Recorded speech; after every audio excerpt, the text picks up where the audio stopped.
Hey boys and girls, it is our second day of our plant activity. I'm going to read you guys a little story called 5 Tough and Tiny Seeds, and then we are going to update our plant journal, all right? So 5 Tough and Tiny Seeds by Steve Metzger, illustrated by Mike Byrne, and we're reading it with permission from Scholastic Books.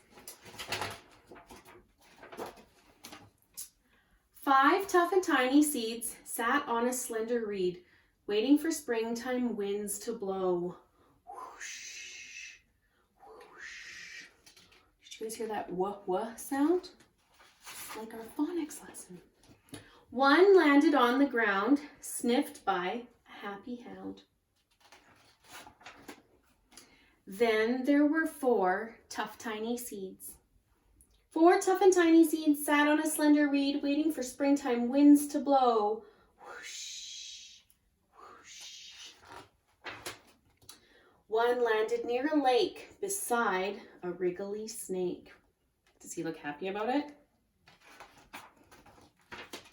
Then there were 3 tough, tiny seeds. 3 tough and tiny seeds sat on a slender reed, waiting for springtime winds to blow. Whoosh, whoosh. One landed near a tree, buzzed by a bumblebee. Then there were 2 tough and tiny seeds. 2 tough and tiny seeds sat on a slender reed, waiting for springtime winds to blow. Whoosh, whoosh. One landed by a road next to a slimy toad. Then there was 1 tough, tiny seed. 1 tough and tiny seed sat on a slender reed, waiting for springtime winds to blow. Whoosh, whoosh. It landed on a rock, close to a watchful hawk.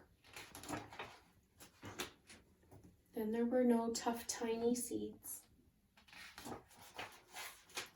5 tough and tiny seeds blown from a slender reed, raindrops are falling from the sky. Drip, drop.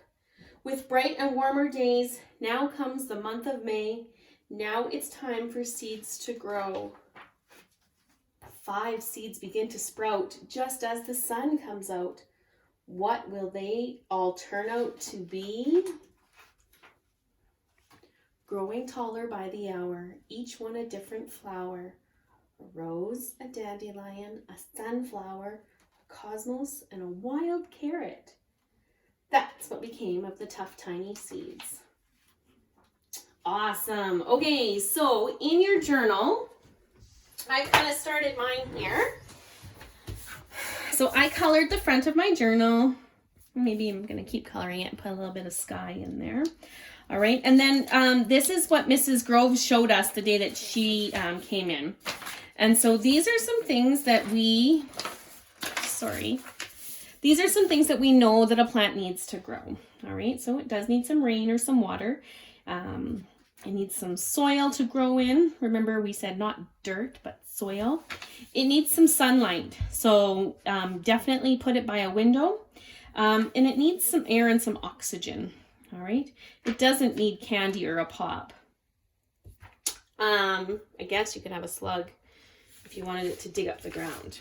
Okay, my journal's a little bit wonky here, boys and girls. So what I did for Tuesday was I drew our seed and I just colored it. So our seeds are black. They're a bean seed. Okay, and they had a little white spot on there. So some of you might have put your seeds in a paper towel, a wet paper towel, and let them sprout. It's from that little white spot that the sprout will come. Some of you might have put it right in the soil, and that's okay. All right. If you put it in a wet paper towel, what you're going to draw is you'll draw it in the wet paper towel here. If you put it in soil in a glass, you get to draw that. All right. So I've already drawn my glass.